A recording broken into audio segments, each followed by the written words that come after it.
Okay, good afternoon, everyone. I'm so glad to have all of you here with us today. You know, we're over 1,000 people on this webinar, and it's going to be really an exciting time. My name is Lynn Muki. I'm Vice President of PMAP for 2020, as well as Vice President for Human Resources of FINMA. I will be your moderator for today's session. Our topic today is how to make working from home fun, engaging, and productive. Or maybe I should do that the other way around. It's supposed to be engaging, productive, and fun, as well as the law on work from home arrangements, hosted by PMAP, People Management Association of the Philippines.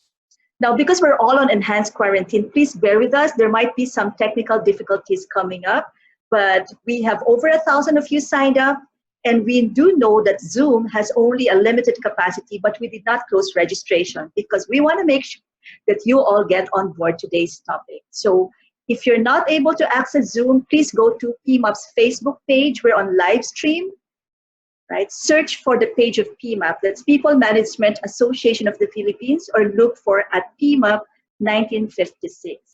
And you can still send in your questions using the Zoom chat box, or for those watching on Facebook, please post your questions as well as comments.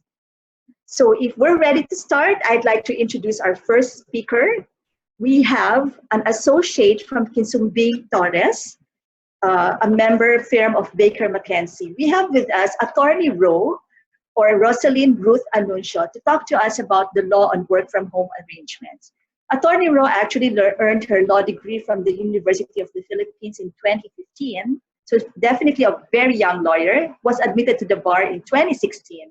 She specializes in general employment law, employment litigations, labor law compliance, as well as labor relations. Before joining Quisumbing Torres, she was in maritime labor matters with another law firm. So if you're ready, let's get on it. Attorney Rosalyn Ruth Anuncio. Attorney Roe on the law on work from home arrangements. Thank you, Ms. Lynn, for that introduction. Hi, everybody. Good afternoon. I hope you're all doing well during this enhanced community quarantine. I mean, nakakadalawang linggo pa lang tayo dito sa pagkakulong natin sa bahay. But I guess it feels like a month long already. I don't know about you. You also, Ms. Lynn, what do you think? Kasi parang masyadong matagal na yata yung 2 weeks.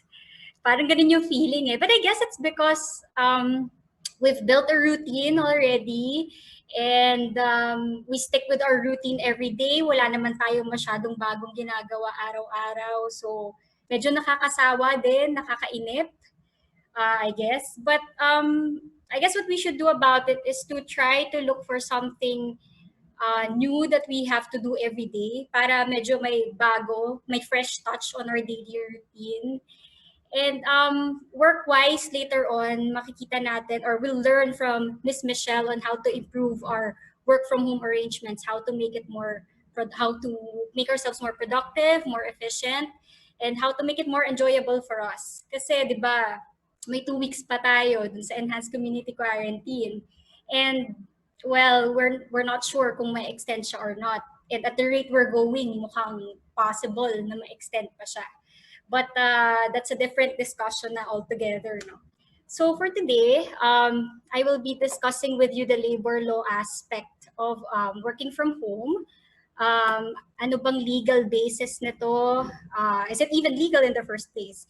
And what does it mean for the employers and for the employees? Anong implications ng working from home? I'll share with you my presentation. So I'll turn off the video na muna so we can all focus on the slide.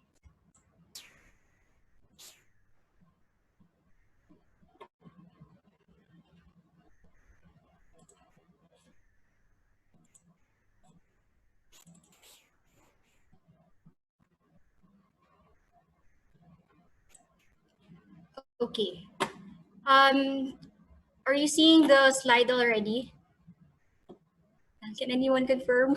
Yeah. Yes, we do, Atty. Roe. The photo actually looks like you in glammy mood. Yeah. That okay, is my big mood. all right, please go ahead. Okay, so, well, anyway, that's my Bitmoji. If you're not familiar with Bitmojis, you should look it up. Anyway, marami naman tayong time ngayong enhanced community quarantine. Might as well, no? So, I'll be discussing the legal references and implications of working from home. So for today's discussion, I will be discussing the issuances of the Department of Labor and Employment that are related to working from home. The Telecommuting Act, which I think most of us are already familiar with, and the DOLE implementing rules for the Telecommuting Act, and the most recent issuance of the Department of Labor and Employment in relation to working from home, which is the DOLE Labor Advisory 9 series of 2020. And then after my discussion, you can throw in all your questions. Actually, during my discussion, you can already send in your questions and then our team will collate it na lang for later. So let's start with Department Advisory 2 series of 2009. So this one provides for guidelines on the adoption of flexible work arrangements, particularly under circumstances where the employer suffers economic difficulties and when there are national emergencies. So I think the COVID-19 situation, the COVID-19 outbreak, can be considered as a national emergency that may validly fall under this DOLE issuance. Under DA 209, there is no specified duration for the alternative work arrangements, but it is expressly stated there that it has to be temporary. So temporary, actually, medyo malawak naman yung coverage niyan. It could be as short as a month or as long as a year. Wala din namang, what do you call this, limit na dapat 1 year lang. Although, if you say temporary and you exceed a year, siguro medyo questionable na rin if that's even temporary pa. So to implement the alternative work arrangements under this DOLE issuance, you have to get the agreement of the employees for the work arrangement specifically, and you have to notify the Department of Labor and Employment that you are adopting that alternative work arrangement. So ano-ano ba yung mga flexible work arrangements that are contemplated under this DOLE issuance? First is the compressed work week. I think most of us are familiar naman na with the compressed work week, no? But just to give everybody a refresher or an idea of what it is, it's when the normal work week is reduced to less than the usual work number of days per week. So for example, if you have a schedule na 5 days, you go to work 5 days a week and you render 8 hours of work a day, if you have a compressed work week in place, you can probably have a 4-day work week, pero you render 10 hours of work a day.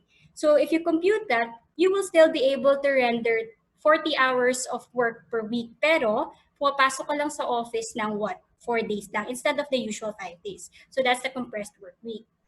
For reduction of work days naman, this is where the normal work days per week are reduced, pero not necessarily maintaining the number of hours per work week. So for example, yung kanina, 5 days a week ka pumapasok and then you have 8 hours per day. If you have a reduction of work days, you do not necessarily have to complete the 40 hours of work per week. You can have 4 days a week lang na 8 hours pa rin. So nabawasan actually yung number of work days mo. For the third one, rotation of workers. So this is where the employees are rotated or alternately provided work within the work week. So shifting lang, parang ganon. For the fourth alternative work arrangement, that's forced leave. So this is where the employees are required to go on leave for several days or for several weeks. And at first, they will be able to utilize their available leave credits if meron pa. So kung maubos na yung available leave credits nila, they will have to be placed on an unpaid leave na. But there's a limit to this. It cannot exceed 6 months. So kung magpo-forced leave, dapat may limit siya na 6 months lang. After that 6-month period, you have to reinstate the employee na, recall him or her back to work, or i-dismiss na based on an unauthorized cause after complying, of course, with the legal requirements. Broken time schedule. Ano naman yung broken time schedule? So it is when the work schedule is not continuous, but the work hours within the day or the week remain. So, interrupted lang, parang ganon, yung work schedule mo. But it's the same number of hours that you render in a week. And lastly, the flexi holiday schedule. So it's one where the employees agree to avail of the holidays at some other days na not the actual holiday. Pero dapat provided na there is no diminution in the benefits received by the employees. So ito yung mga flexible work arrangements that are contemplated under DA 209, but hindi naman siya exhaustive list. So there are other work arrangements that may be agreed upon between the employer and the employee that are not enumerated here. So if you're thinking about the work from home arrangement, pwede pa rin siyang ipasok dito sa DA 209. Except that I think by during this time, mga 2009, hindi pa ganun ka popular. Very few pa lang siguro yung mga employers na nag-i-implement ng work from home arrangements. Subsequent to that, there was Department Advisory Number 4, Series of 2010, that provided for guidelines on implementation of flexible work arrangements. So ano naman kinaiba nito? Yung kanina, yung DA number 209, guidelines na naman siya on implementation of flexible work arrangements. How is this different from that? Ito namang DA 410, it does not necessarily think about a scenario where there's a national emergency or an economic difficulty suffered by the employer. So it's merely for the purpose of improving the business competitiveness of the company and to increase the productivity of the employees. And on the part of the employees naman, it will promote work-life balance.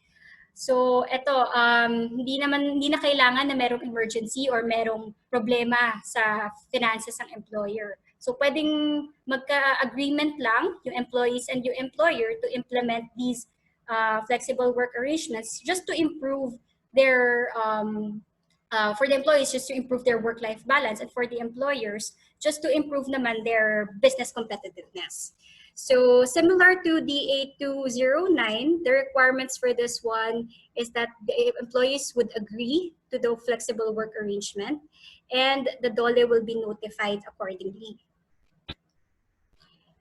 So under this DOLE issuance, the flexible work arrangements enumerated are compressed work week, flexi time schedule, and flexi holiday schedule. So we've discussed compressed work week kanina and the flexi holiday schedule. Yung flexi time naman is basically maintaining the number of hours that you're supposed to render in a day or the number of hours you're supposed to work in a week, but you don't have a fixed time in or time out. So anytime you can come, you can start work, anytime you can end work, basta you complete the number of hours that you're required to accomplish in a day or in a week. And important also under this issuance is that when any of these flexible work arrangements is in place, dapat there is no diminution of benefits that are received by the employees. Kasi if you do the same work, the same number of hours a day, the same number of hours a week, then you should be able to get the same amount of salary and benefits. So after that, nagkaroon na naman ng Telecommuting Act. Actually, in between the issuance of Department Advisory 410 and the enactment of the Telecommuting Act, there have already been employers that implemented work from home arrangements. Syempre, hindi lang naman, itong Telecommuting Act, this was passed into law in 2018 eh. Hindi lang naman 2018 nagkaroon ng idea yung mga employers that we can actually do work from home arrangements. So even before that, there were already employers implementing telecommuting or work from home or remote work arrangements. Of course, they would have to report it to the DOLE kasi nga pursuant to the department advisories, you have to notify the DOLE. So they would report to the DOLE that they're implementing this work from home arrangement as an alternative work arrangement under the Department Advisory 410. And finally, when in 2018, the government realized that there's a need to formalize or to institutionalize the remote work arrangement, considering that there are already technological developments that would enable employees to work remotely or work outside the office, the actual office or the physical workplace. So yeah, it recognizes technological developments and it understands that employee is able to work from an alternative workplace. So itong Telecommuting Act, hindi siya actually confined lang sa work from home. Because if you consider the term work from home, so dapat nasa bahay ka. Not necessarily. So when you say telecommuting, it can be any alternative workplace. It may be your home or any other location that is not in your actual office. So it could be, let's say, yung mga co-working spaces, di ba? Uso na ngayon yung mga nag-rent out ng co-working spaces. So you can still put that under telecommuting arrangement. So what should we take note with this Telecommuting Act? The adoption or the implementation of a Telecommuting Act has to be voluntary on the part of both the employer and the employee. So, hindi siya pwedeng basta i-implement ng employer without consultation or without getting the consent of the employees. And at the same time, yung employees naman, they cannot demand it from the employer. Actually, I remember when the Telecommuting Act was passed in 2018, we had a lot of clients who requested advice on this matter because apparently a lot of their employees were demanding to be placed on a telecommuting arrangement or on a work from home arrangement. So we had to explain that it's not something that they can demand. It's not an entitlement to the employees. Actually, it is supposed to be an agreement between the employer and the employee. So I think at this point, it's important to clarify that a work from home arrangement or a telecommuting arrangement is not exactly an employment benefit, an employee benefit that the employees can demand from their employers. Well, to be honest with you, dati inisip ko rin, work from home arrangement may be an employee benefit. And why is that, diba?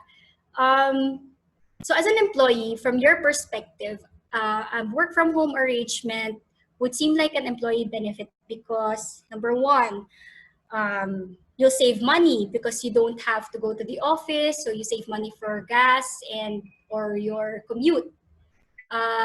You save time because you don't need to deal with the traffic going to the office. You also save money because you do mababawasan yung babayaran mo sa water bill mo because hindi mo kailangan maligo before going to work, di ba? So it might seem like an employee benefit, but it is really not. In fact, if you analyze it closely, meron din kasi siyang benefits on the part of the employer. So hindi lang yung employee yung magbe-benefit from it. Ano naman yung benefits on the part of the employer? For one, as I've mentioned earlier, a work from home arrangement or an alternative work arrangement may be beneficial to the employer in increasing the productivity of the employees. So I guess there are a lot of employees who are more comfortable working from their homes or working in an alternative workplace kesa dun sa office, mas productive sila sa labas. So in that sense, nag-benefit din yung employer kasi mas mataas yung outputs from the employees. Aside from that, I guess practically, since some of the employees will not go to the office anymore, so there will be less energy consumption, less water consumption as well. So that's less expenses, operating expenses also for the employer. What else should we know about this Telecommuting Act? So the terms and conditions of the work from home arrangement or telecommuting arrangement should be mutually agreed upon between the employer and the employee. And of course, the DOLE has to be notified that this work from home arrangement or other telecommuting arrangement is put in place. Okay, I'll just drink water for a while.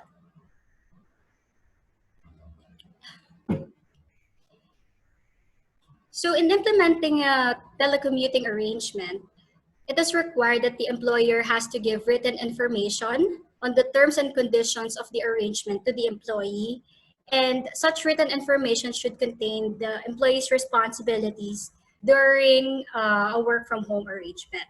Usually, to comply with this written information requirement, what employers do is to come up with a specific policy or a specific program that outlines all the details of the work from home arrangement. Later on, when I discuss the implementing rules, we'll see that it's actually a requirement to set out all the necessary details or information in terms and conditions of the work from home arrangement.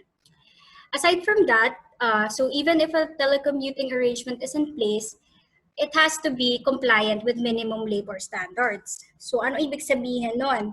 It means na even if hindi pumapasok yung employee dun sa office, the employee should be able to receive the minimum terms and conditions of employment. What are these? So yung minimum wage, dapat may at least minimum wage pa rin. So even let's say mas mataas yung sweldo mo than the minimum wage, then yung sweldo mo pa rin. Hindi naman dapat ibaba na minimum wage. It's just saying na dapat at least minimum wage pa rin yung sweldo ng mga employees that are working from home. And then for eligible employees, so if you're eligible to overtime pay, night shift differential, holiday premium, rest day premium, the service incentive leave, the 13th month pay. So all those eligible employees who are entitled to those employment benefits should continue to receive those benefits even when a telecommuting arrangement is in place. Next, there should be fair treatment between the work from home employees and the employees who are staying or working at the workplace or in the office. So dapat walang undue discrimination between those who are working from home and those who are in the office. So when we say fair treatment, that's in terms of the rate of pay, rest days and holidays, dapat same or comparable, workload and performance standards. But of course, in sa performance standards, there might be some variations kasi since may mga employees na nag-work from home, there might be specialized standards. But for them, just because they're working from home, so baka iba yung dynamics. But of course, it should still be comparable. And then training and career development opportunities should be the same for both kinds of employees. Itong fair treatment na sinasabi dito sa Telecommuting Act, we have to note that the fair treatment here refers to employees who are comparable or who are similarly situated. So if we are going to compare ourselves, for example, we are working from home, we are going to compare ourselves with employees who are working in the office. Dapat, i-compare natin dun sa ka-level natin. So same, let's say same job title, same rank. So doon malalaman na para magkaroon ng fair treatment. We should not compare ourselves kasi hindi natin similarly situated. And then of course, important also is for the employees who are on work from home to receive appropriate training on the technical equipment. So syempre, for them to be able to carry out their work at home, they should be knowledgeable on how to use the equipment that is made available for them. Ability to communicate with employees in the workplace and meet with colleagues regularly and access company information. So for those who are working from home or working remotely, dapat hindi sila prevented from going to the office, from talking with their co-employees, and from accessing company information. Similarly, they should not be prevented and they should continue to be able to access safety and health facilities in the workplace. So this is pursuant to the occupational safety and health standards. So let's say there's a clinic in the workplace, the doctors, the nurses, they should still have access to those even if they're working from home. And finally, syempre, the employers would not be able to monitor naman the entire time the employee while he or she is working from home. So the employer should inform the employees of all the necessary data protections that the employee should take note of while working from home. Okay, so ito naman, this is the implementing rules of the Telecommuting Act that was released by the Department of Labor and Employment. So this is DO 202 series of 2019. It basically reproduces the Telecommuting Act itself with some expansion on certain portions. So for example, here, the employers are ordered to put up a telecommuting program that sets forth these information. So one is the duration of the program. Hindi naman nako-confine yung duration ng program, because it doesn't necessarily have to be limited to a certain period of time, but only subject to the agreement of the parties. But nevertheless, it would be important to put in the program the duration of the work from home arrangement. Second, yung eligibility. So sino lang bang mga employees ang pwedeng mag-avail of the telecommuting arrangement? Sino ang hindi pwede? So it's not exactly discriminatory, no? Because there are certain kinds of work naman talaga that cannot be done if you're working from home. So there are certain kinds of work that you have to be physically present in the office. So it's important to set forth the eligibility rules. Next, the rights, duties, and responsibilities of the employee. In some instances, it would be the same.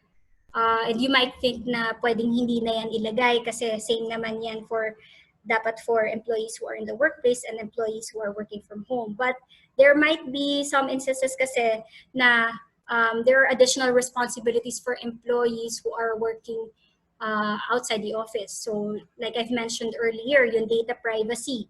Pag nasa office ka, usually your employer would have data protection, mga safety net dyan sa mga equipment natin that we use in the office, right?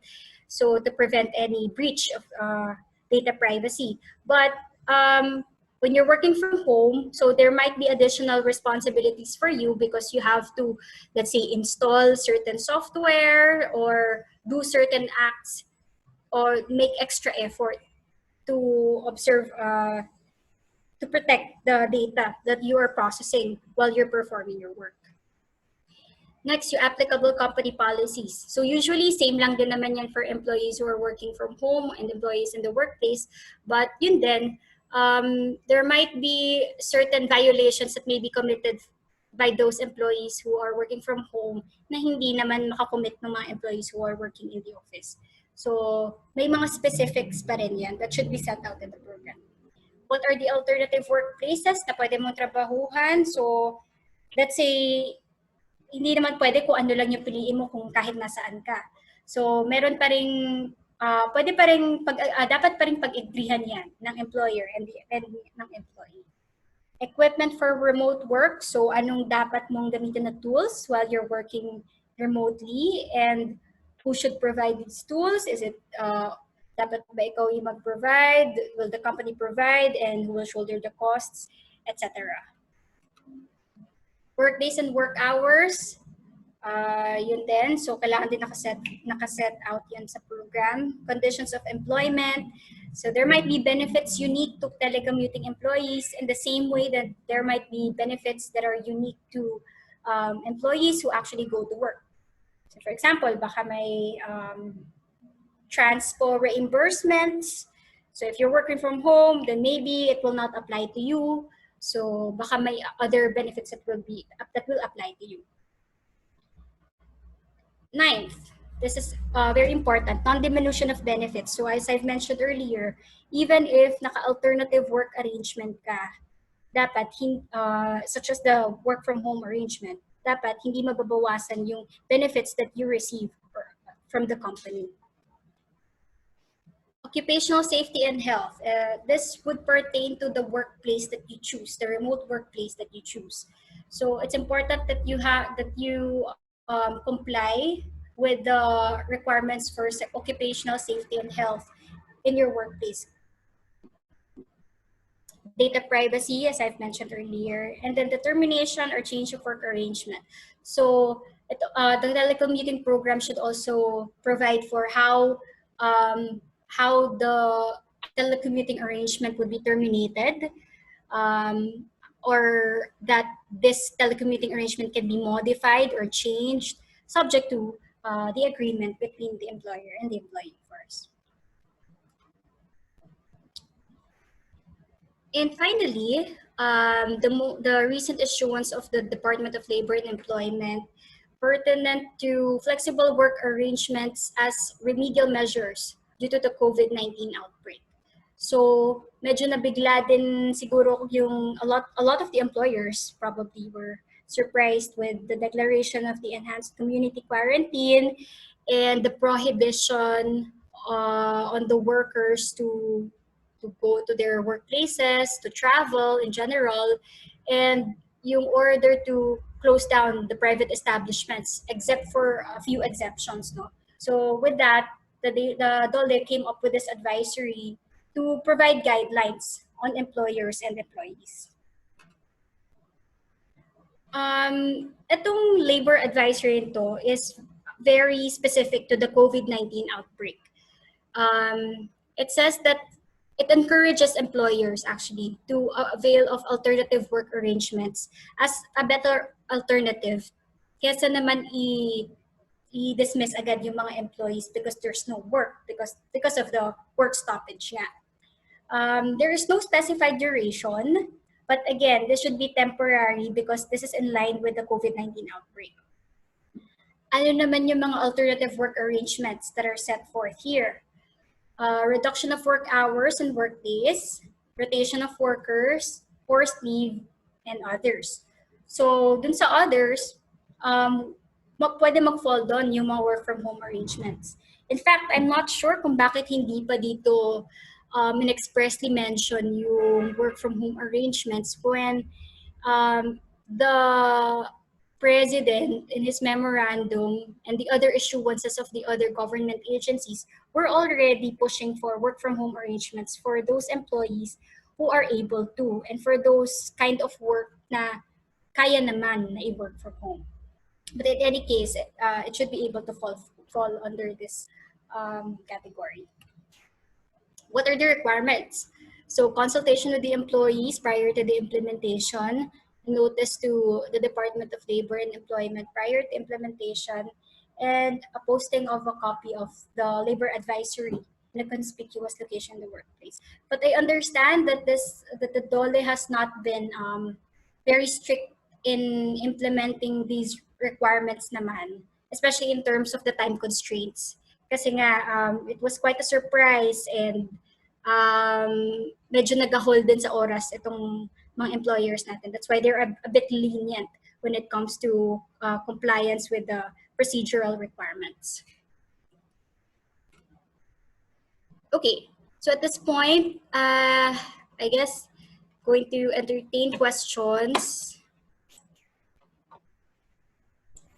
Right. I'm sure we have a lot of questions. I see a lot of them on the chat mode. But what we'll do to make this more exciting is actually to move right next to the next speaker, and then we'll save all the questions later because some questions are actually related. Are you fine with that, Atty. Roe?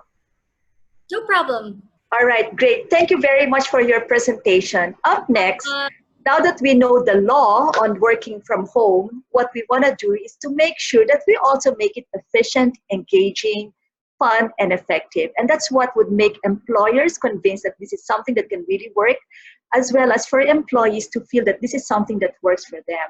And to help us understand better how we can make that happen, we have PMAP past President, Michelle Cordero-Garcia. She was president for the National PMAP Association in 2018, and now is a member of the Council of Presidential Advisors.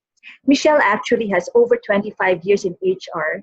And for those of you who have followed her career like I have, she has gone through several roles, which has brought her into different aspects of HR management. She's done talent management, organization and leadership development, culture and change management, as well as people operations. Currently, Michelle is Regional Director for HR, APAC at DEXCOM. Michelle graduated psychology at DLSU, and she's also taken some courses on basic management at AIM. So here we go. Michelle, are you ready? All right, working from home, how to make it efficient, effective, engaging, and fun by Michelle Cordero-Garcia. Thank you, VP Lynn. I hope everybody can hear me clearly. So as mentioned by attorney earlier, the work from home concept is not new to us. This has been in place for a lot of organizations for quite a while now. Some people would call it working from home, others would call it working from elsewhere, telecommuting, or remote work. However, in the recent circumstances, I think what happened is that the way it happened is actually the thing that's very, very new to us. It's like overnight, a lot of our employees has gone working from home. The recent community quarantine that was announced on a Thursday, Friday, while organizations were preparing for it. Come Monday, there was announcement on the expanded community quarantine. And then the following day, there were different LGUs who already announced also a more stringent lockdown in some of the cities. So what happened is that we became very, very reactive, complete reactions to something that was unprecedented, unexpected, and interrupted. Interrupted in the sense that there were many different advisories, information that went out. A lot of organizations actually really did their very best to have most of their employees work from home. They deployed desktops, they deployed a lot of the dongles so that people will be equipped working from home. And this is fine. I think after a week or two, we've now more or less stabilized, and now we are in the process of trying to see, are we now implementing work from home properly? Are we compliant with the different rules and regulations presented to us by attorney earlier? And most especially, I think some of us are asking ourselves the question, are we actually doing it in a manner that will be effective and efficient for the organization?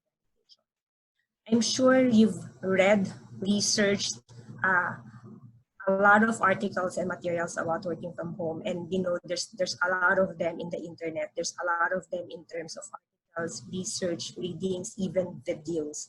So I will not really dwell on that this afternoon, but I'd like to pinpoint something that's very, very important. While there are a lot of materials out there on how to be effective and efficient working from home, you'll probably see that there might be very, very little or close to zero materials about working from home, working from a Filipino home. Now, why am I emphasizing this one? I think work from home is very different versus working from a Filipino home. And for us as leaders and HR practitioners, we need to be very, very mindful of this. So what do I mean by this? So let's take a look at how does a typical Filipino home look like. So we all know that we're a very family-centric culture, and this is actually manifested in the way our homes are located or structured in different areas. So in reality, no sugarcoating, conditions of working in a Filipino home is totally different versus working from home in a Western concept and working from home in the original context of things. And this was actually being designed and implemented. So let's take a look at locations, for example. Typical Filipino employees would likely be located in an area where it's actually a barangay type of setup, or gated or village subdivisions, or maybe condominiums, or maybe they are located in a housing wherein it's a space sharing, like a dormitory or bed spacing type of arrangement. Now, why is this important? If you observe the community, this is actually all about existing inside a smaller community where groups of people operate and interact. And that's very, very important to know. Another factor to look at is what is happening inside a Filipino home, especially now that we are all in quarantine. I'm sure some of you will say, all right, we have relatives living with us. When we say relatives in the Filipino culture, these are actually extended relatives, right? We eat together, we watch TV together, we share stories together, we spend 3 p.m. afternoon taking merienda together, everything we do together. And again, this is a very critical element because working from home would require somebody to focus. Working from home would require somebody to be able to concentrate. And if you have this kind of environment, then, the question is, how will somebody be able to focus, be productive, be able to concentrate if this is the scenario at home? Another element is the way our homes are actually laid out or designed. A lot of the typical Filipino homes would have an open space. Open space meaning the living room and the dining room all in one. It's a free space wherein everybody is there together, again, doing something together.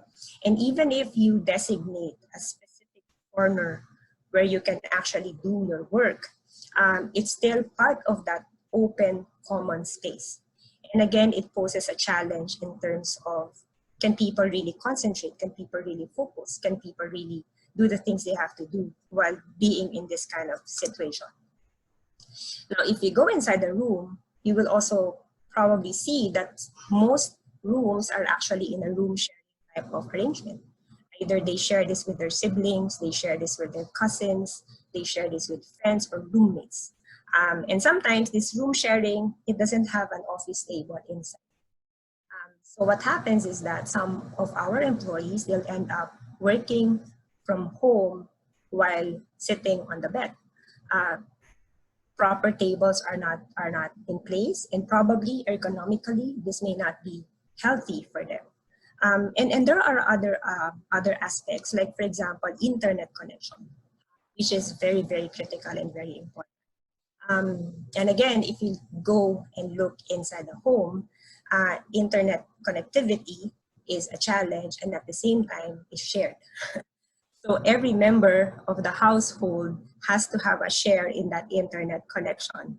And again, that's a reality that we have to recognize and a reality that we have to accept living and working in a Filipino home. And there are a lot of things, the work conditions inside the home is very, very different from the work conditions that we get working inside an office. Now, I'm particularly highlighting this because of all the articles I've read about working from home. These are the things that's uniquely Filipino. These are the things that I think as leaders and as HR, we need to be very mindful, because this will have impact on productivity and motivation as people continue to work from home on a prolonged period of time. I think working from home for a week is fine.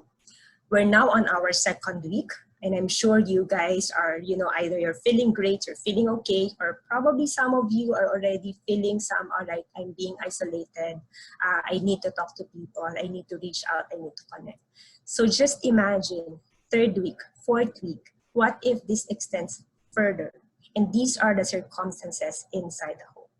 Now, there are many tips that you can see out there on how you can make working from home effective and efficient. And I actually chose some of them, which I think is very important in embracing when you are working from a home. Number one, set ground rules for people at home. People at home needs to know that you are working. People at home needs to know that your work is important, and you need to be able to concentrate and focus doing this. You need to keep a dedicated office space. You need to really find that corner in your home or in your room wherein you can really focus, concentrate, and really, protect also the resources that is being given to you by the organization, most especially information. People will say this is very simple, but to me, this is very, very practical and very true. It's important for us to invest in a good pair of headphones. I know some of us probably we take calls not wearing any headphones. That's fine, but again, we have to be mindful that sometimes our conversations are privileged conversations, confidential conversations that happens or should happen inside the office, but not happening inside the home. So wearing your headphones will actually safeguard confidentiality, and wearing your headphones will also make sure that you are attentively listening to what's being discussed when you are in a meeting or in a call. I think it's also very important that we discipline and maintain regular hours. This is particularly easy also in terms of monitoring the time, particularly when it comes to compensating efforts being done from working from home. However, more important than that is creating that discipline within your body that during these hours, these are working. Because personally, for example, in my case, I find it very challenging and difficult during the first 2 weeks and up until now, to separate working time and home time because you're in the home and it adds to the complication that you cannot go out because there are probably in your community, there are also curfews, quarantine schedules and things like that. So you end up not being able to do anything but to work. So having that discipline to maintain regular hours and to make sure that people follow that, I think will be very, very helpful. We need to also, get dressed. We need to exert effort to get dressed and get into that psychology of, like, I am working. I think it feels different when you're working from home wearing your pajamas versus working from home wearing at least a decent attire. It will tell your body that you are working and you're not just, out there at home doing something else. Schedule breaks and take them. Stand up, walk around, take your coffee, take your water, take your snacks, take your lunch, take your dinner, and make sure that you really observe those. If you have a garden, walk a little bit. If you are allowed to, you can go outside the gate and maybe do a little bit of walking or jogging after, late in the afternoon, and then, you go back and resume doing it. And lastly, very important for us, we need to have that discipline to stay off social media, stay off online games. Ang daming nagtitiktok ngayon, pigilan po natin ang ating mga sarili.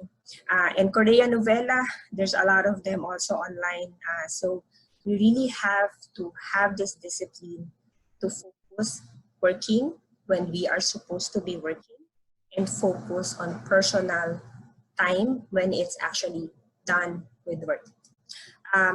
Two very important elements to make sure that our working from home is effective and efficient is number one, it's very important for us to have clear set expectations and communicate those day to day with our team members, with our leaders, especially now that things happen abruptly, biglaan na lang bilang naka-work from home tayo, walang discussions, anong output, anong kailangan gawin, etc. Everything happened so quickly and everything now is actually being catched up via emails, online meetings, so on and so forth. So if things are not clear, make sure that communication happens every day and that the expectations and the goals are met and clarified and discussed every single day. Some people will say that prolonged working from home, especially if you're the type of person who looks for person-to-person interaction, or if you're from HR, sanay tayong meron tayong kaharap na empleyado when we do our work. So it's a challenge now not to have anyone around us. And maybe this is the time that we miss our employees so much. Sometimes we will develop this feeling of isolation because you're on your own, you're alone, and you're actually not talking to anyone. You're not able to exchange ideas as fluidly as before. So we have to be very, very mindful of that. And therefore, we need to come up with ways on how we will be able to still build relationships, collaborate with others, even if we're doing it online. Now, what can leaders do? There's a lot. Leaders, I think, especially now that we are doing work from home in this particular circumstance, should embrace the mindset of Roe, meaning it is all about results-oriented work environment. Maybe it's a challenge for a lot of us to let go of, dapat mabuo natin 8 hours of work. If you're able to do that because you have online means to be able to track the daily attendance record of your people, then good. But the reality is we're not prepared and sometimes those are not in place. So what's important right now is let's not count the hours, but let's monitor the results and continue doing your one-on-one online coaching sessions. And when we say coaching, these are not all the time work related. Find time, kamustahin natin yung mga empleyado natin na working from home, kamustahin natin yung mga kasama nila sa bahay, kamustahin natin yung pakiramdam nila, especially in the situation that we are in right now. Let's be very, very careful. Let's be very sensitive. that when we do these sessions with our people, it's not just about work, that it's actually a balanced conversation about work, about them, about their family, ano yung nararamdaman nila, ano yung iniisip nila. Because as leaders, it is our responsibility to make sure that we take care of them, not only in terms of their work output, but in terms of how they're feeling as individuals. Continue doing team meetings, again, online. And I would really encourage you to turn on your video hanggat pwede. Iba pa rin kasi yung nakikita mo yung mukha, yung expression ng kausap mo, nung kasama when you are doing your team meetings. And I think that the impact is always different. It's more engaging, it's more real, it's more personal. As leaders, even if our people are working from home, us included, it's very important that we remain very visible, we are available, and we are present. Hindi naman yung tututukan at mabantayan natin sila every now and then. It's just that, you know, if they need something, they know that they can just chat or send us a message, or they can ping us, and then we're there. I think having our people having that sense of, if I need my leader, nandyan yan. Mako-contact ko yan, I think will be very, very helpful, especially we are in this situation of uncertainty. Attend online training sessions together as a team. I've seen a group attend a LinkedIn learning together. So somebody logged in, presented, and then everybody was there. So somehow people are becoming creative in trying to do the things they've been doing in the office, but this time online, and while they're actually separated, working from different locations. And again, home is a very personal space. So when you are working from home, as much as you can, kahit yung maliliit lang, you know, share something about the things around you. Share a little bit something personal so that our employees will feel comfortable. Our employees will feel that, okay, this is our way to actually bond together, create that more meaningful relationship. You know, just talk a little bit about your study area, talk a little about that decor hanging in the background, so on and so forth. So that is actually a way for you to keep the relationship and the engagement. And I'm sure tayo mga Filipinos are very, very creative. If we want to make working from home fun, ang dami nating maiisip.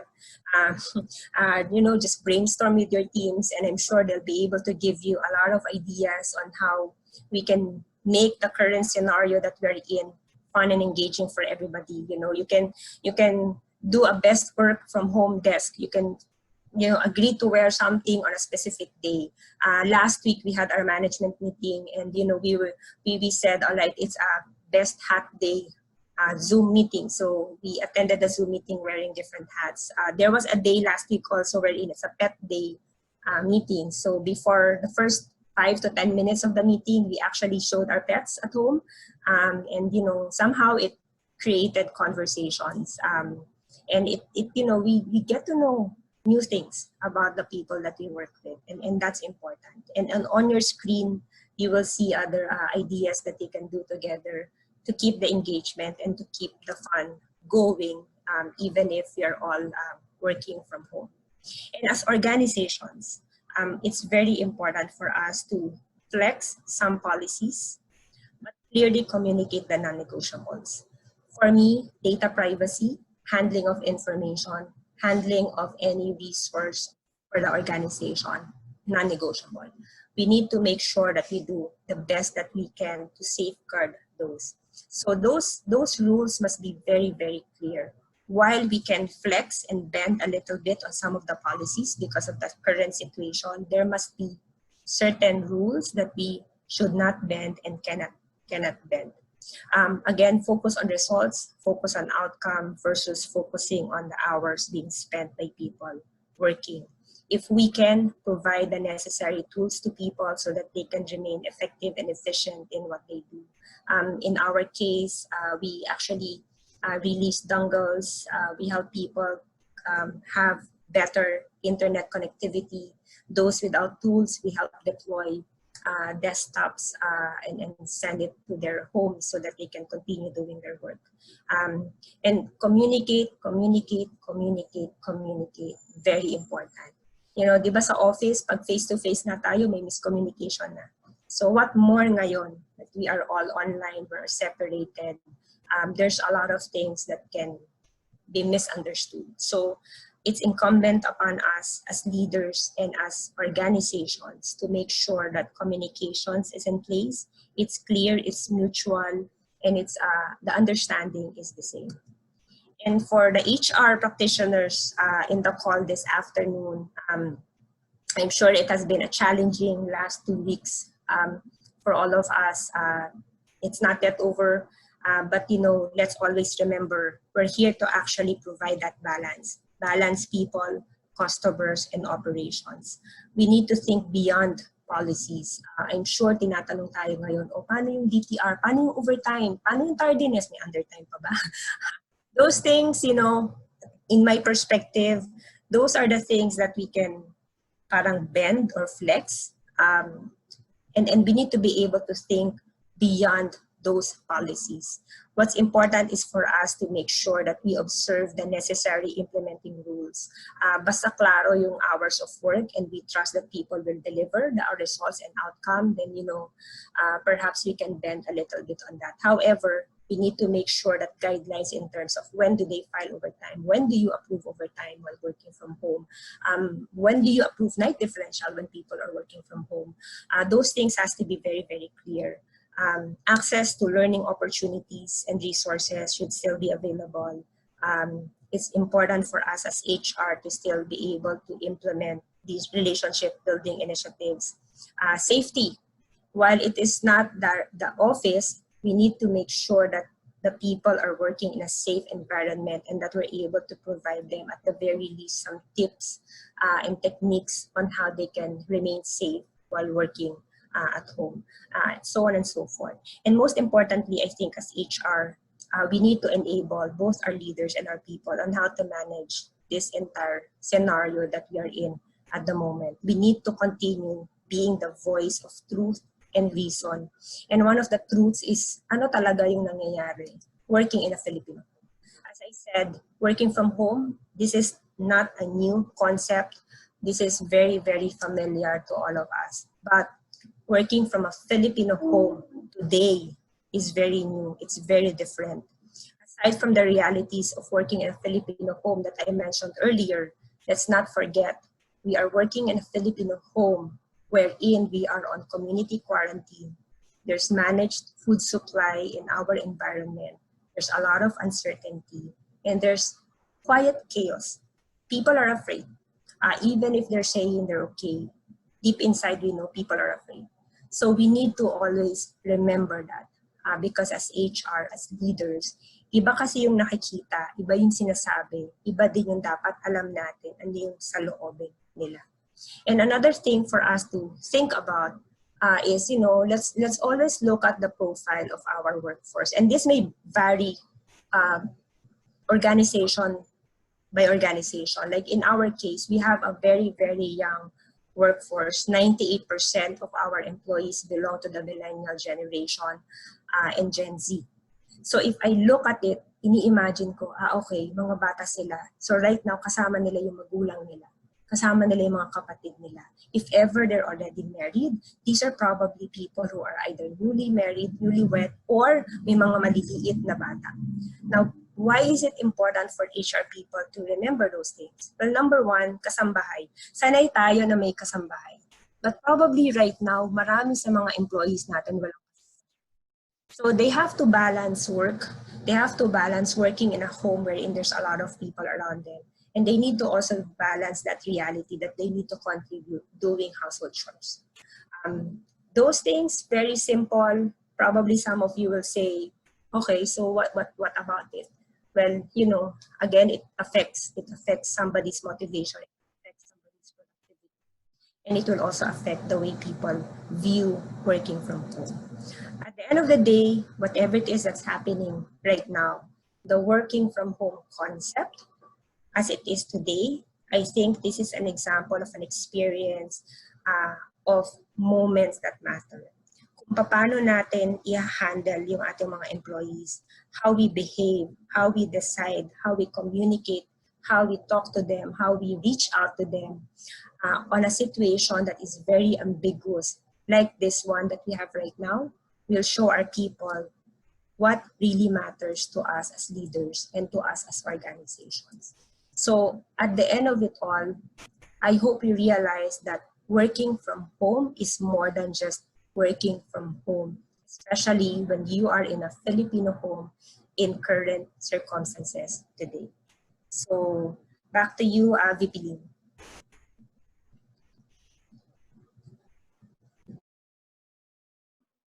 Thank you very much, Michelle. That was a very interesting presentation. And I think we're ready for the question and answer. I see several on screen. I hope we get to answer all of them. What can we do is we start off with the questions that had to do with the law on work from home arrangements, because I think that will bring us into how we can make it engaging.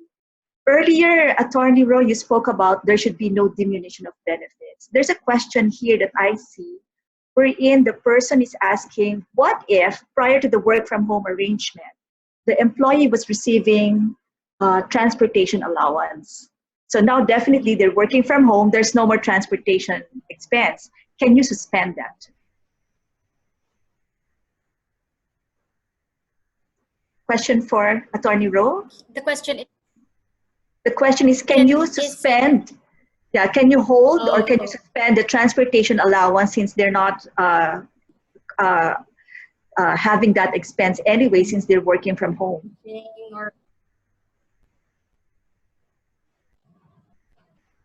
Actually,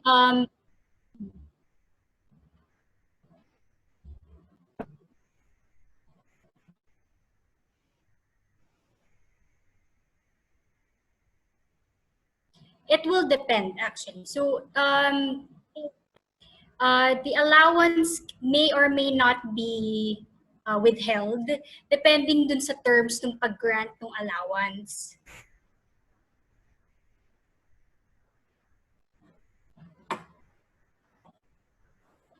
Could you give us an example on what terms it will be possible to suspend the allowance and on what terms it should not be suspended?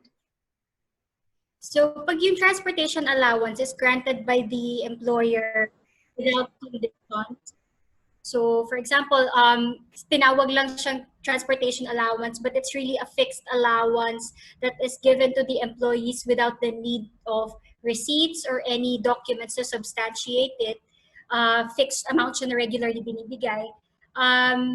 Yun, dapat hindi yun mababawasan or hindi yun withhold during, even if hindi na nagko-commute or hindi na gumagamit ng transportation yung employees. But if the transportation allowance is made subject to, let's say, the submission of receipts, or submission of receipts for gas, or submission of receipts for your grab fare or something like that. Basta pag nire-require pa siya na meron kang kailangang substantiating document to submit before it is given, then in that case, there's basis para hindi ibigay yung transportation allowance.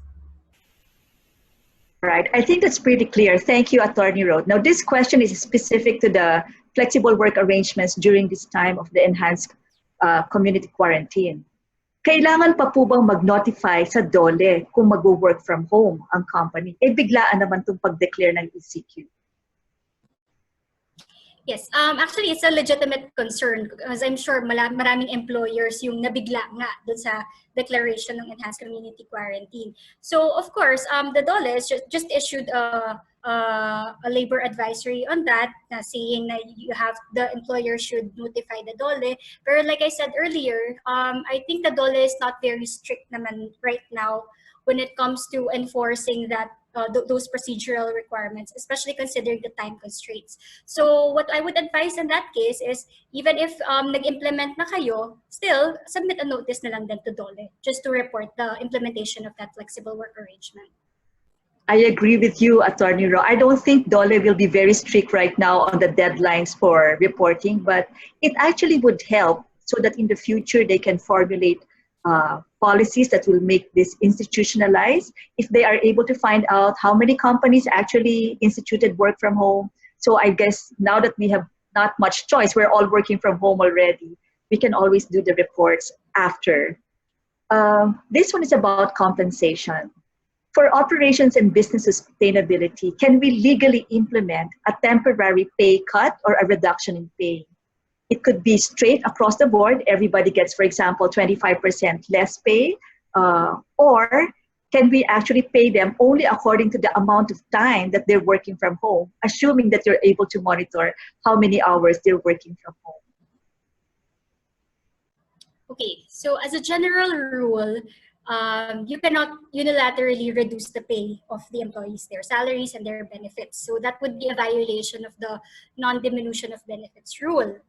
But an exception to that is if the employees would agree to it. Pero ang tingin ko dyan, malabo namang pumayag ang mga employees na magte-take sila ng pay cut, di ba? So most likely hindi.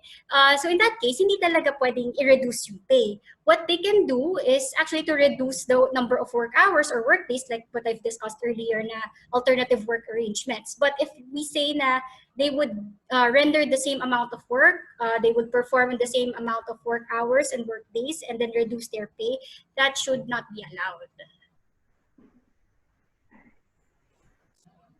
I think, okay, related to that would be, what about if she will be paid hourly based on output? Is that okay?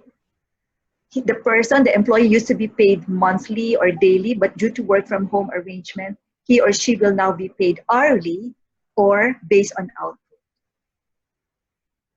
It would depend. Kasi if nung naka-monthly and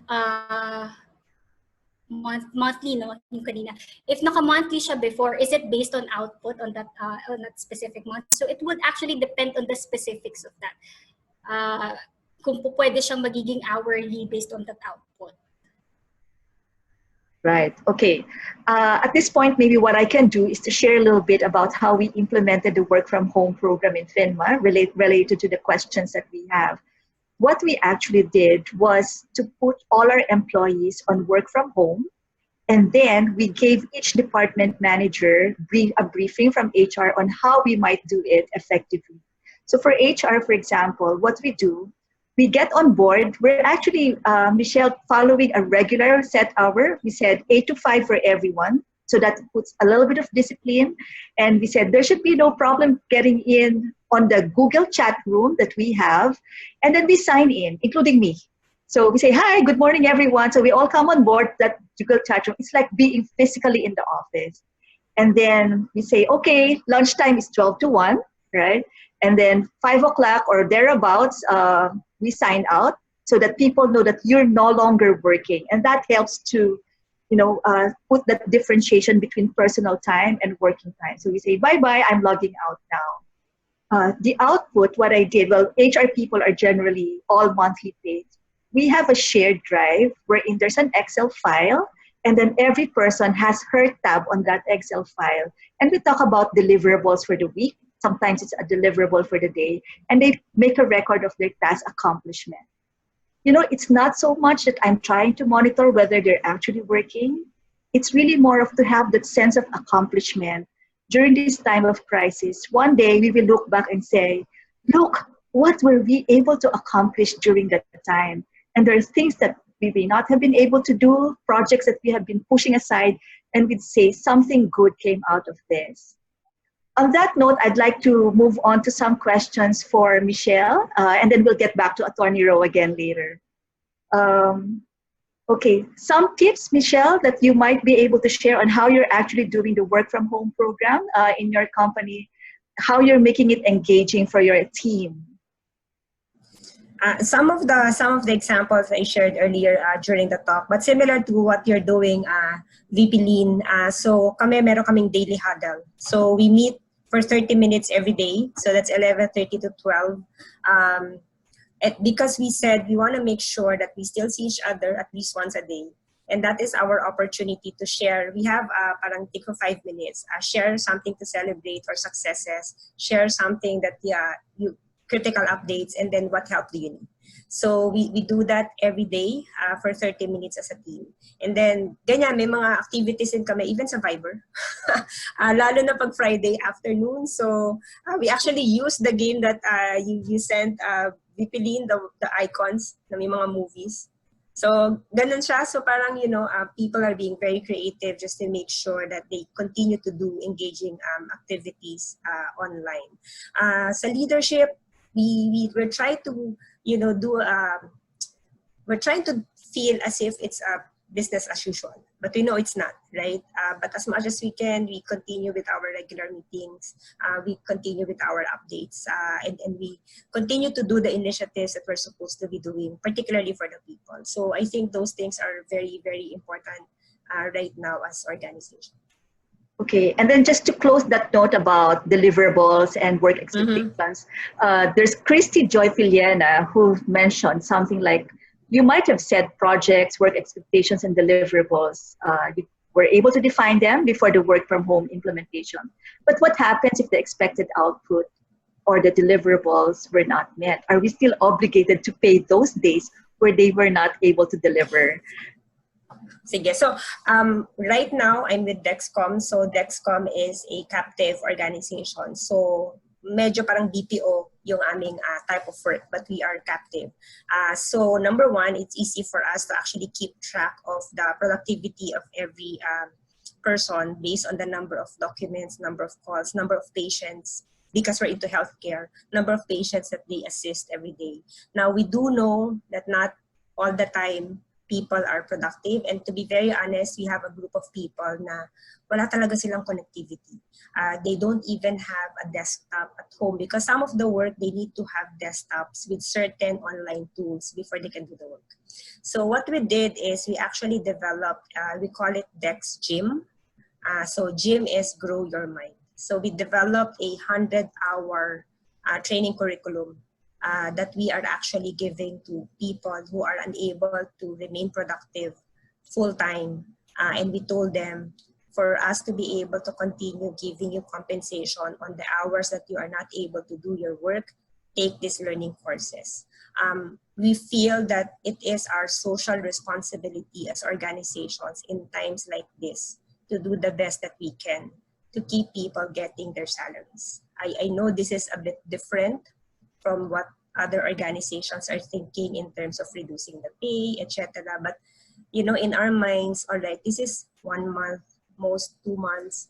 I think we will all be able to sleep well at night. Kapag tayo as HR and leaders, we know that we've done the best that we can to support our employees and their families in times na talagang kailangan nila ng financial support.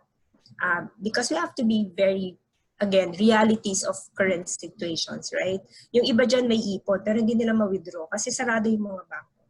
Yung iba, they can only withdraw up to certain amount because some of the banks are even, iba yung mga ATM, medyo may control yung time, etc.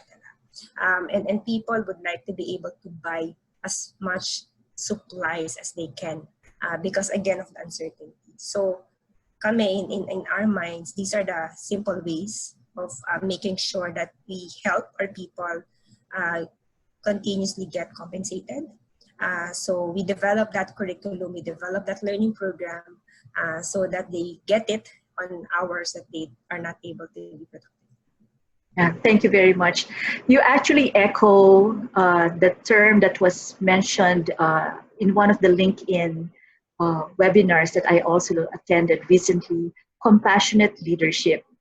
Compassionate leadership may sound touchy-feely, but it's really not being too soft-hearted. It's also understanding the deepest human need. People actually have a need to be productive, to feel that they are contributing, to feel that they are getting some good out of the situation. So back to the question about what if the deliverables were not met? Is that not fair to those who were really working hard? We have our 1-year performance management program, and there can be recognition given to those who delivered more during this time of crisis without letting down those who may not have had the opportunity to deliver as much.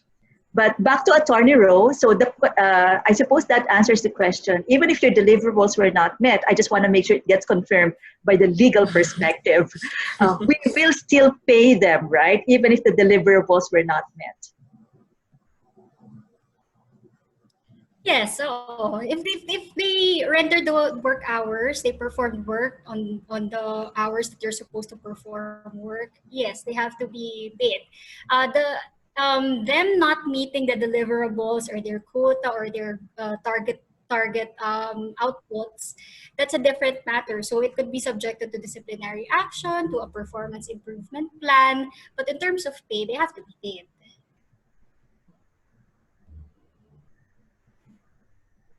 Right. I think we've pretty much resolved that. Now, the matter of the leave credits, because some employers are paying work from home, the regular salary, without taking away from the leave credits. That's what we're doing at FINMA. We said, whether or not you're really able to work straight 8 hours a day, this 1 month quarantine, we will pay you your salary. But I understand that some employers are actually invoking the use of leave credits, which is still part of the legal perspective, the legal parameters. So the question is, paano kung na-exhaust na yung kanyang leave credits? What is the factor to be used if we will make a deduction on the monthly paid employees? Okay. So first of all, if the employee is working from home, so nakakapag-perform naman siya ng work, dapat hindi babawasan yung leave credits. Yeah. Okay. But we're talking about deducting from the leave credits if the employee is, let's say, not working or on forced leave. So, i-charge yun sa available leave credits niya if meron pa. Once the leave credits are exhausted, the employee will be placed on an unpaid leave. But yun nga, sabi ng DOLE in their issuances, they're encouraging employers to be more flexible, more compassionate in granting additional leave credits with pay to the employees during the COVID-19 outbreak. So parang helping hand na rin din ang ibigay ng employer sa employees. Anyway, so for the unpaid leave, ika-calculate naman nila yan based on sa number of days that the employee is on unpaid leave. So we have, may mga divisors tayong ginagamit depending on the number of work days in a year that we are requiring our employees to report for work. So for example, kung 6 days a year, 6 days a week sila mag-report for work, that's 313 yata days yung divisor na gagamitin. 261 naman kung 5 days per week yung schedule ng employees. So they will compute based on that divisor, and then ang idadadak lang nila exactly yung number of days that the employee is on unpaid leave. I guess that's pretty clear. There's a question here from our PMAP treasurer, Paz Malubay. Hi, Paz. I guess you are here in the webinar with us. I'm glad that you're here with us. Her question is, so this applies whether we're under the COVID-19 situation, we will still need to pay normal salary. After the COVID outbreak. You mean when this gets resolved? Now, her question is, I'm reading it verbatim. How about this COVID-19? Do we still need to pay normal salary? Well, if the employee is performing the same amount of work, rendering the same number of work hours, yes, the same salary. Kasi nga non-diminution of benefit tayo. Okay. I think we have some listeners whose companies are on per piece, per output pay. And there are some questions that I see on that. We have a question from Noveleo Dacua, as well as Eileen Estrada. All right.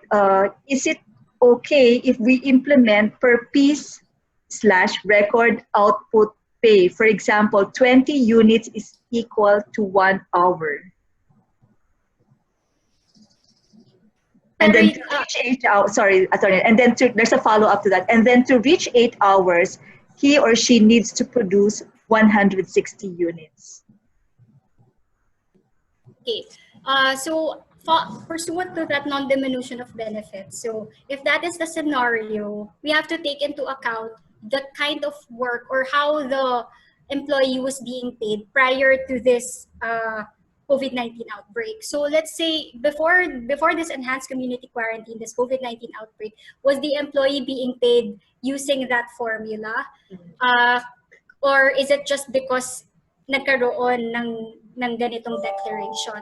So if before the employee was being paid regardless of the number of units that are being produced, then it would be a diminution of benefits if mag-i-impose tayo ng panibagong rule on how the employee will be paid this time based on the units. But if the employee is really output-based naman even before pa, based on the number of units, then we could continue doing that for during this time. Right. There's a question here, which is pretty interesting, I think, Michelle. Can you share some games that you can do while working and online? Okay, while Michelle is thinking about how to address that, I'm going to ask Jeff to bring up a photo. I'll share one thing that we do in PMA to keep people engaged. VP, the question is for you. No, it's actually to all panelists, but I believe, well, Atty. Roe can share as well. Okay, the first screen. Okay, on screen, these 3 photos of what we do in PMA. On the left side, well, it's my left, but I suppose it's the right. The one that's labeled urgent and important.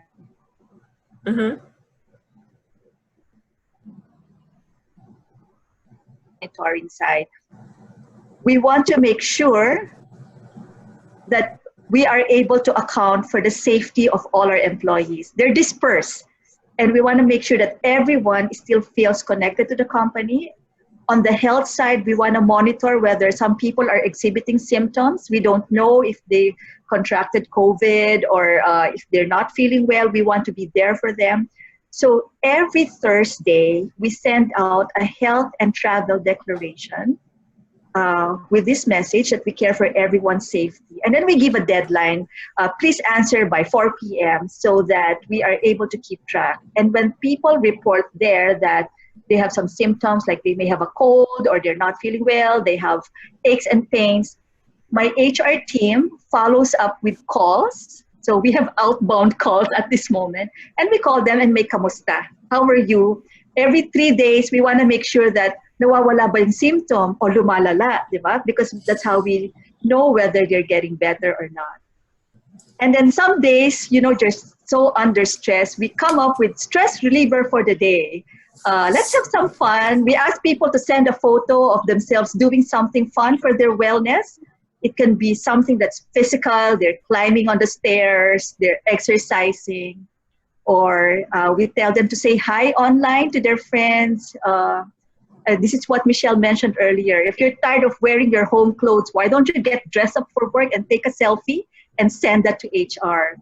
And then by the end of the week, as you would see on the last side of the screen, we put up a poster that shows what everyone did. Some of the photos, there's my staff, Ida, on screen. Na sometimes it's a quick stress relieving tip, magsuklay ka lang ng buhok. Feeling mo maayos ka na, ready ka na magtrabaho. For me, that's me on the middle. My stress reliever is when I get together with my team and we just say hi to each other online. So any games and tips, Michelle, that you can share? Okay, so tip siguro. So I shared a few of them during my presentation, but just to add, siguro this is a combination of HR programs and also some engagement activities. So like, for example, I'm sure you're all familiar with online consultations. So that's we have a partnership with Medgate. So that one we've activated, and we made sure that people can call the hotline and consult with our physicians online. They can get prescriptions online so that they don't need to go out and go to the hospitals if they are not feeling well. We also launched the Employee Assistance Program, wherein people can call a number and they can talk to a counselor or psychologist. And we extended that to our employees and their family members. So anyone, anytime that they need to talk to somebody, they call that number and somebody will talk to them. It's not us. We actually partnered with professional counselors manning that particular number. And again, we extended it even to family members. And then learning and development, continuously, we're doing our online virtual training. We're promoting our learning resources online. We feel that, when we are so focused working from home, sometimes we need a breather, right? We need to do things in a different way, and probably this is the time for people to spend 30 minutes or 1 hour per day doing something that will help grow their mind, their heart, their body, and soul. And then we also launched HR Connect. So HR Connect, this is actually interesting. So in-invite lang namin group of people, we give them a Zoom link, and then we tell them anytime you want to drop by, just go inside the Zoom link and HR people will be there. So it's like walking into the HR office. Pero this time it's a Zoom. So we were trying to introduce a semblance of may HR office pa rin, online nga lang. So we did that for the first time this morning. So I was informed that there were about 19 people who came in during that 1 hour that Zoom link was open. Wala lang, nangangamusta, yung iba nagtanong, iba nangangamusta lang din, kamusta po kayo, anong ginagawa. So it's a combination of people dropping by, asking questions at the same time, just checking on HR as well, which is nakakatuwa kasi they also check on HR. And then on the fun side, so we have our own internal Facebook in our organization, and our engagement team, they just launched a TikTok competition. So, ang daming TikToks doon. So, this is an example of we're doing things on the benefits and welfare side. We're doing things on the learning and development side. We're doing things on the engagement and continuous collaboration side, and then on the fun side as well. So, I hope that helps. Great. Okay, this is ibang scenario. So, for attorney, Roe, this is not regarding work from home, ma'am. What if, okay, and I'm smiling, but it's really not a funny situation, but what if na-lockdown na po si employee sa loob ng building? So, hindi na siya nakauwi. So, syempre, hindi siya work from home, right? Is there any policy na nagsasabi na pwedeng i-hold ang overtime ng mga tao and after quarantine siya babayaran? By hold, does it mean that the employees would still earn it pero delayed lang yung payment? That seems to be how I understand the question. Kasi hindi naman sabing hindi siya babayaran. Hold ang OT ng mga tao and after quarantine siya babayaran. Maybe the accounting department who's supposed to process the pay is on work from home. So we don't know. This is from Marivic Kibuyen. Feel free to send a follow-up clarification to your question so we could understand better what the scenario is. Okay, pero based on the limited information that we have now, ideally, dapat hindi siya i-hold, dapat bayaran siya on time. And if madelay siya, there may be basis for the employee to file a complaint to get in. But I'm sure, parang kung may mga ganyang disputes naman, mapag-uusapan naman yan. So, kung kakausapin na maayos si employee na hindi siya mabibigay, then maybe hindi tayo magkakaproblema. But I think merong mga employers na instead, because they cannot deposit the payment sa banks, what they do is actually send the money as in cash instead of depositing it sa bank accounts. So, there may be ways. But if you're asking if pwede ba, well, dapat hindi pwede. Pero, yun nga, it's a matter of, I think, agreeing with your employee also, para to avoid any exposure and para maayos din yung usapan. Pero dapat bayaran. It cannot be not paid. Okay. I think we have only a little bit of time left. I see it being flashed on screen that you could actually send more questions to the HR help desk at pmap.org.ph. And we will do our best to answer the questions. We will be forwarding them to the PMAP resources and experts. I believe we have time for maybe 1 or 2 more questions, if I could go back to that. Question for Attorney Roe again.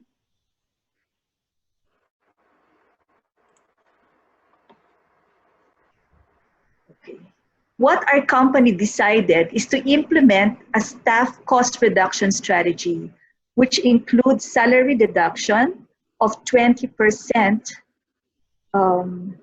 One moment, the screen moved here, so the question disappeared. I was, okay, right. What we did was to implement a 20% pay cut, but that's not applicable in the Philippines. So what the company did was to lessen the work hours to 6 hours and then 2 hours under time to approximate the 20% pay cut. Is that okay? Well, if there's a reduction of work, there's justification for the reduction in pay. But of course, we have to premise it na dun talaga siya sa reduction of work, hindi dun sa reduction in pay. But since nag-implement naman sila ng reduction of work hours, then with the principle of the no work, no pay, then sa bawasan yung work nila, mababawasan din yung salary, and that should be okay. All right. This one is about salary increases. From Malu Jose. Under normal circumstances, we are scheduled to give salary increases and announce employee promotions effective April 1. Kaso na-COVID, pati ang mga announcement ng promotions and salary increases. So in the light of this situation, can our company declare a moratorium on salary increases until we get back to normal operations?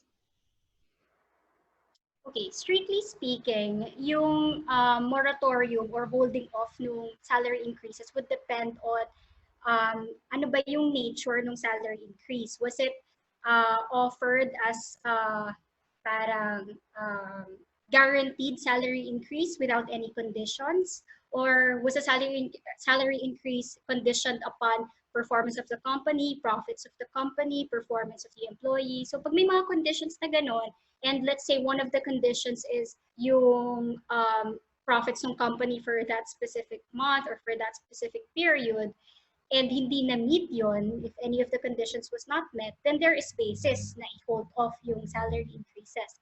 But if the salary increases were offered na guaranteed siya na ibibigay regardless of whatever happens to the company, whatever circumstances, regardless of force majeure, regardless of national emergencies, then there is no basis for the employer to hold that off. I understand though na during this time, medyo mahirap din on the part of the employer because of the closure of the establishments, the inability of some employees to work. In that case, then kakausapin na lang nila yung employees and explain to the employees the situation. I'm sure naman pag nakausap ng maayos, wala naman masyadong magiging problema. So it's managing expectations lang din nila. But yun nga, if it's guaranteed, legally speaking, it should be given. Okay, what we're going to do in the next 10 minutes is probably ask Michelle and Attorney Roe maybe to give your last few words of advice to our participants in the audience. While you're preparing yourselves what you would be saying, I'd like to acknowledge some of the comments and the tips. I mean, we have a fantastic crowd today. You know, it's not just us actually giving advice to the rest of the participants. I see that they're also sharing best practices, and I'd like to acknowledge some of them. Right. All right. From Reeds to all panelists and attendees. This is what we do with our team. We both have the chat group as well as the Google Sheets. Right? So I suppose that's how they monitor and track work deliverables. And then here from Michelle Bartolo, in our company, we submitted work from home deliverables and we are required to provide a progress report by end of the week. Wow, that's great, Michelle. I wonder what your company's name would be. We also submit a daily health monitoring report to our department head. This is their way of tracking our health status and movements within the day.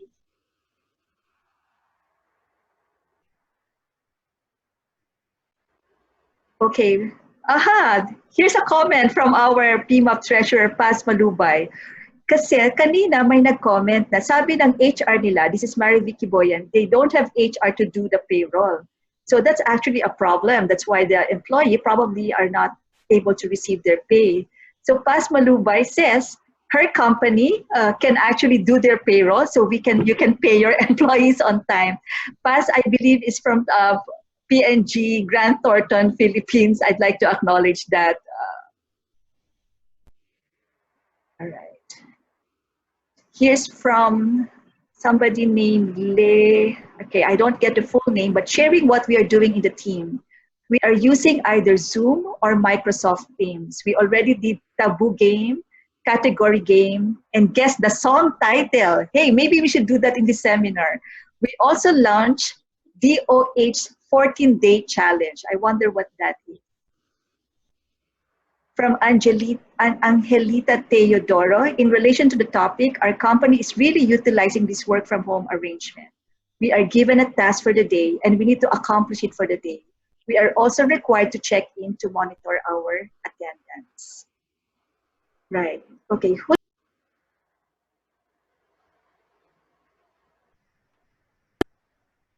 Few more words of advice. Shall we have, since we were talking about engagement, let's have Past President Michelle Cordero-Garcia go first, after which we'll go to Atty. Roe Anuncio. Yeah, thank you, VP Lynn.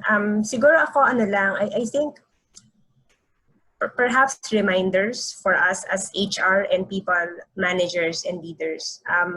I know most of the time, ang iniisip natin or ng mga leaders natin in the organization is business and operations. And that's fine, that's understandable, that's a given. But you know, this is the best time for us to assert our roles as the voice of reason and the voice coming from the heart para sa mga leaders natin in the organization. Let's always remind them that at the end of everything that's happening, the most important is really saving lives.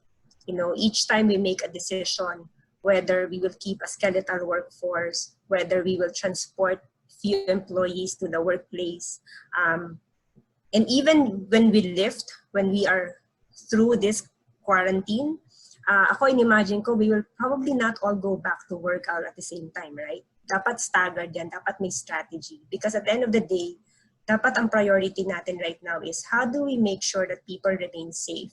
How do we make sure that when we resume our operations, when we resume our business, our employees will be back with us, healthy, safe, and sound.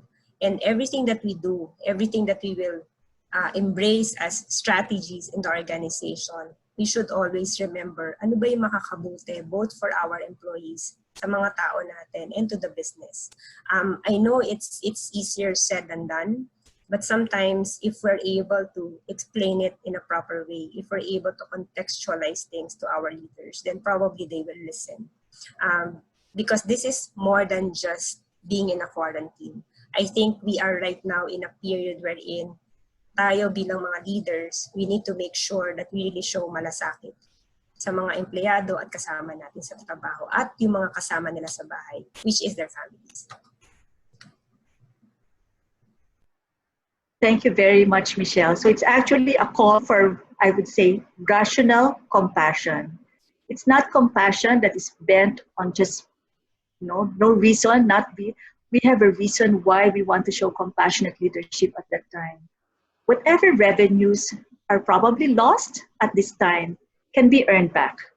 But the goodwill that we put into the people's hearts is something that's a long-term investment, which goes into employee engagement, employee commitment, organizational loyalty, and really keeping our talent engaged as well as committed to our organization.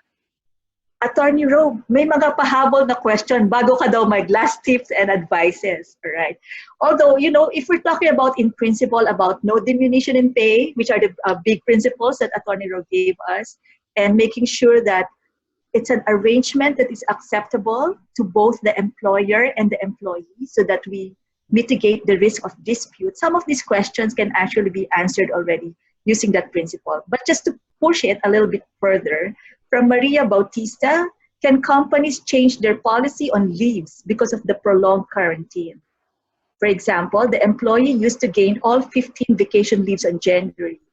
Then can company change policy and say you can only use your earned leaves today? Is that okay? Can companies do that? Okay, so like you've mentioned, dun tayo lagi babalik sa non-diminution of benefits principle. So if they've already earned those leaves and the policy says that they can use it anytime, then dapat sundin natin yung policy. But kung general naman yung policy na, okay, you've earned it, but you should only use it up to this time, then yun naman yung magpe-prevail. So now I think the question is kung pwedeng baguhin yung policy. in general, yung amendments to policies providing for employment benefits should always take into account yung non-diminution of benefits. So pag binago mo ba yan, may mawawala o may mababawas sa matatanggap ng empleyado. So depende dun sa answer to that question kung pwede mo siyang gawin. Of course, and kahit naman pwede mong gawin. So it's a matter of managing your expectations, managing your risks, yung exposure nung company also. So yun, depende lang din talaga kung ano yung nakalagay dun sa policy and based on dun sa principle of non-diminution of benefits.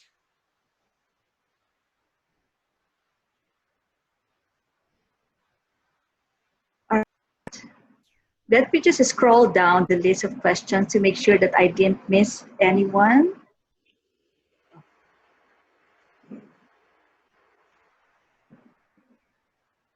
Oh, okay. Somebody wanted to know, can you share the details of DOH's 14-day challenge? But that was sharing from a co-participant. So if whoever shared that can bring it up, I would probably be able to read it. Right. Well, so far, we've got our trustee Mark Hernandez on the webinar with us as well. Thank you to the panelists. Congrats to PMAP. Thank you, Mark, for joining us today. Okay, this is again another question that pushes the question some more. What if the employer will just pay 50% of their salaries for just staying home without working? Would that be a violation? That's for Attorney Roy's post.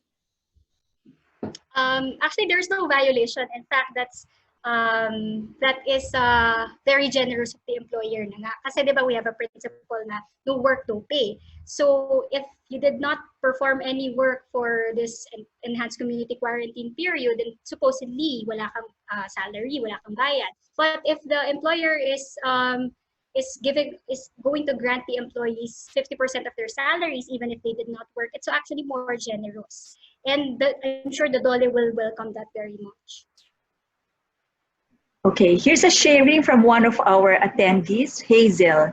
There is a free app you can use to track productivity. It's https://clockify.me. She uses this for her team, and it gives them a sense of fulfillment to see how much they can do working from home. From Rosary May, in our company, we also have fixed work hours, and we clock in and out via our HRIS. We also have a utilization tracker where we log our daily activities. So it looks like we have a very productive set of Filipinos working from home during this time of crisis, no matter what the family or the home situation might be. We should be proud of ourselves, because I know one of the challenges is really something very basic, such as procurement of food. I don't know if that is something that you are experiencing, but on top of our work, it's something that we need to think about. Sino pa bang pwede mag-deliver? Saan ka pwede mag-grocery? Pag nasa grocery ka, makakapasok ka ba? Kasi may pila para makarating sa grocery. And then, pagdating mo doon, walang stock, right? So it actually doubles the stress. But at the same time, we are striving to be productive citizens, productive organizational citizens. Yep, and I like that you mentioned that, VP Lynn, because that's also my observation in my current organization. Alam mo, nakakatuwa talaga, nakakatuwang makita that we have employees more than willing to continue working. They're available sila, willing talaga sila. And I think, it always reminds me to always assume goodness in others, diba? Let's always assume positive intentions.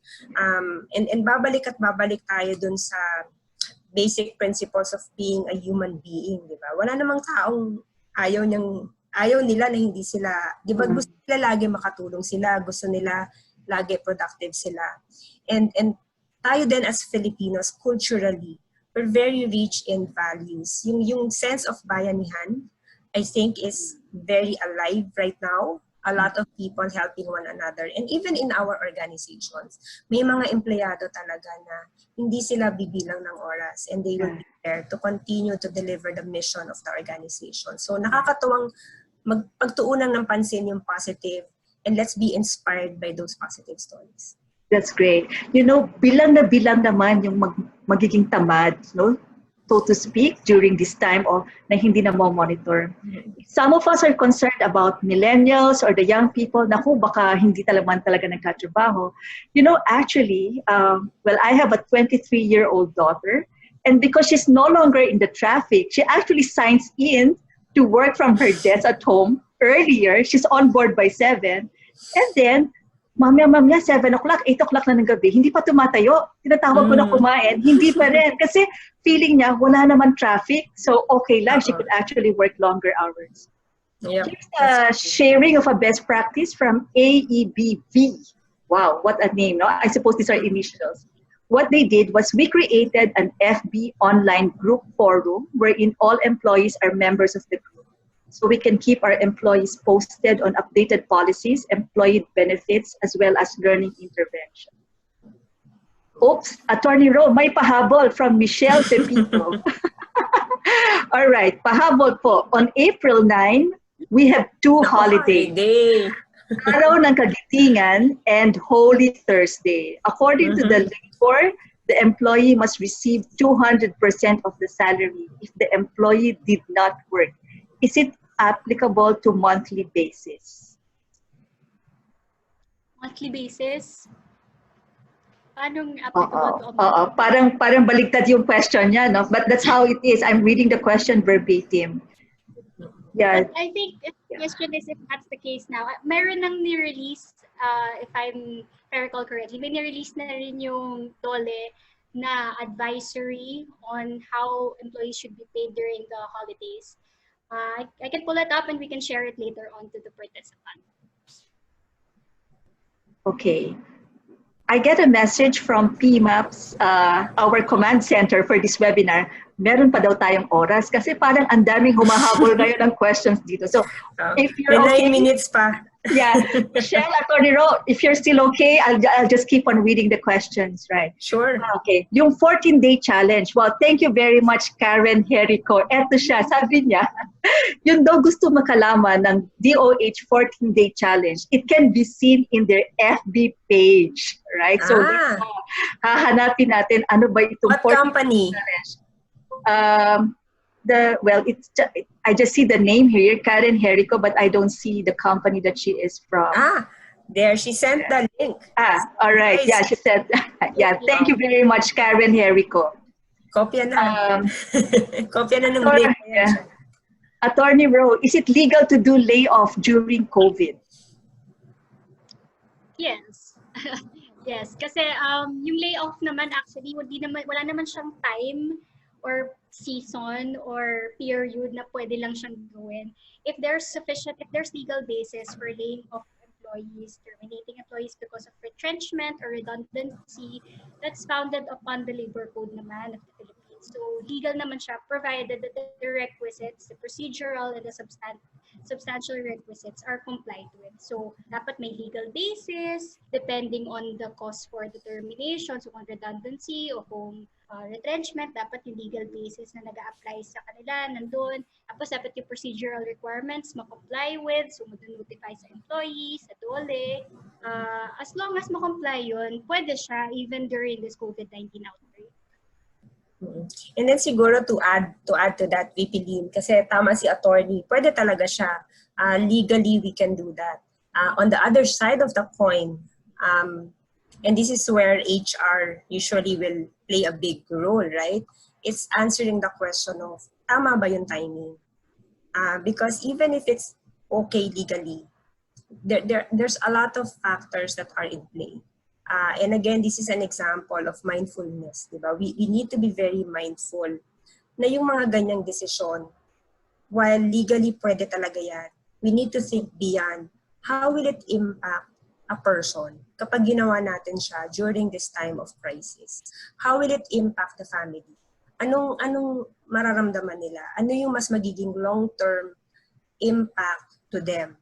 Now, I do understand sometimes yung mga business, wala talagang choice. Then dun papasok yung, then we have to make sure that we communicate it properly.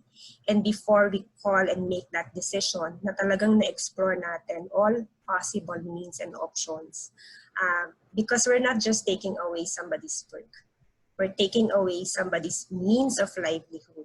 in a crisis, in a situation na kailangan nyo. So yun siguro yung mga sensitivities that we really need to think very, very careful and very, very hard, and make sure that we assert and share those insights to our leaders. Right. Well said. Attorney Roe, anything that you want to say as your parting words? Well, from a legal perspective, dapat lang naman compliant tayo. But like the Dole said nga, let's be compassionate, both on the part of the employers and the employees. Dapat we do this together. We're in this together, parang ganun. So hindi lang dapat yung employers na naging compassionate towards the employees. The employees also should be understanding towards the business and the employers na pag may mga kailangang i-implement because it is being called for under this COVID-19 outbreak, dapat maging understanding din. So I think yun, both sides of the spectrum, kailangan maging cooperative and compassionate towards each other. All right. You both echo the same principle of compassionate leadership. And I think at this point, as we close, it is so fitting that I read out to our listeners the statement that was co-shared, co-signed by the Council of Presidential Advisors of PMAP, as well as the 2020 Board of PMAP. And this would be something that would be our closing message for the day. Let me read it out to you. Dear fellow PMAPers, the bedrock, the heart, and the soul of our profession is people. At no other point in recent history has our commitment to this tenet been tested than today as we face the COVID-19 crisis. It is time for us people managers to stand up and assert our voice. This is when we live up to our title as people managers. As elders in PMAP and the people management profession, the members of the council wish to call on all people managers everywhere to use their influence to put in place, in all caps, people first. Responses that will safeguard, protect, and empower people at this critical time. Let us seize this opportunity to show our employees that indeed